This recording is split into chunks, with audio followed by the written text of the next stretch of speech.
Dear student, question दे रखा है, देखिए the displacement of the particle as a function of time is x of t is equal to a sin omega t plus b cos square t plus ct square plus d. Okay, अब देखिए function of time दे दिया है और साथ में क्या पूछा है, find the dimension of A B C by D, ये आपको जो है क्वेश्चन पूछा है। अब देखिए बहुत ही सिंपल, ओके, यूनिट और जो डायमेंशन वाला जो टॉपिक है उससे रिलेटेड है। तो अब यहाँ पे क्या करेंगे, हम ए बी सी और डी इनकी डायमेंशन पहले फाइंड आउट कर लेंगे और उससे ये रेशो ले लेंगे। तो अब कैसे पता करेंगे, देखो इक्वेशन दे रखा है x of t is equal to ये a sin t plus b cos square t plus ct square plus d, ठीक है, ये इक्वेशन है। अब देखिए प्रिंसिपल ऑफ होमोजेनिटी क्या कहता है कि किसी भी इक्वेशन में जो टर्म्स होते हैं उन सब की डायमेंशन एक जैसी होती है। डायमेंशन में टर्म मतलब क्या होगा, जो इक्वल टू साइन या प्लस माइनस साइन से सेपरेट होते हैं।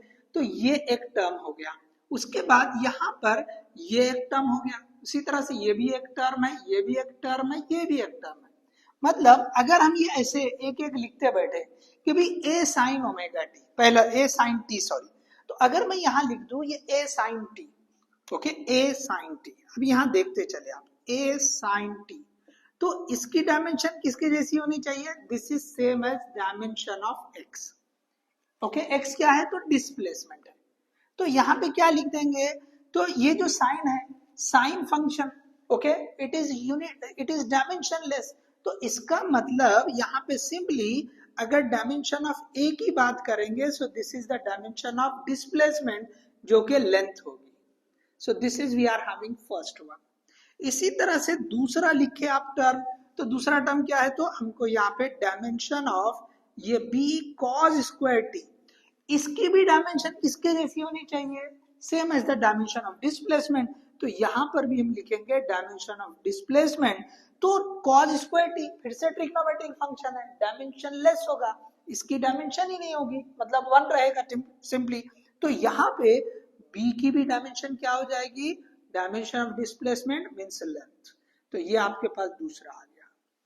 इसी तरह यहाँ पर हम जो है, ओके, चले वर्कआउट यहीं पे कर लेंगे। तीसरा क्या टर्म है, तो सी टी स्क्वायर, तो dimension of C T square is equal to dimension of x.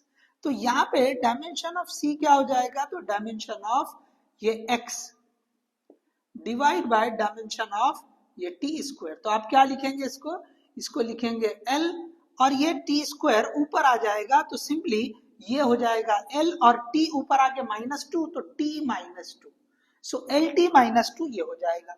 इसी तरह आखिरी है D, so dimension of D is same as dimension of displacement, मतलब इसकी डायमेंशन इज सिंपली एल। तो ये आपके पास सभी की डायमेंशन आ चुकी है।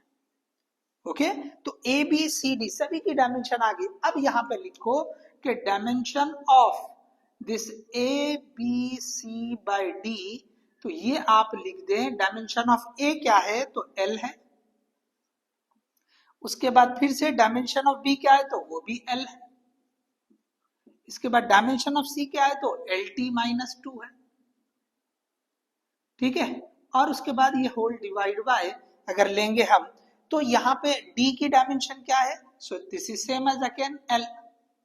तो अब देखिए ये एल कैंसिल होके क्या आ जाएगा, ये कैंसिल कर दिया आप, ये L square T -2, this is the dimension of A B C by D.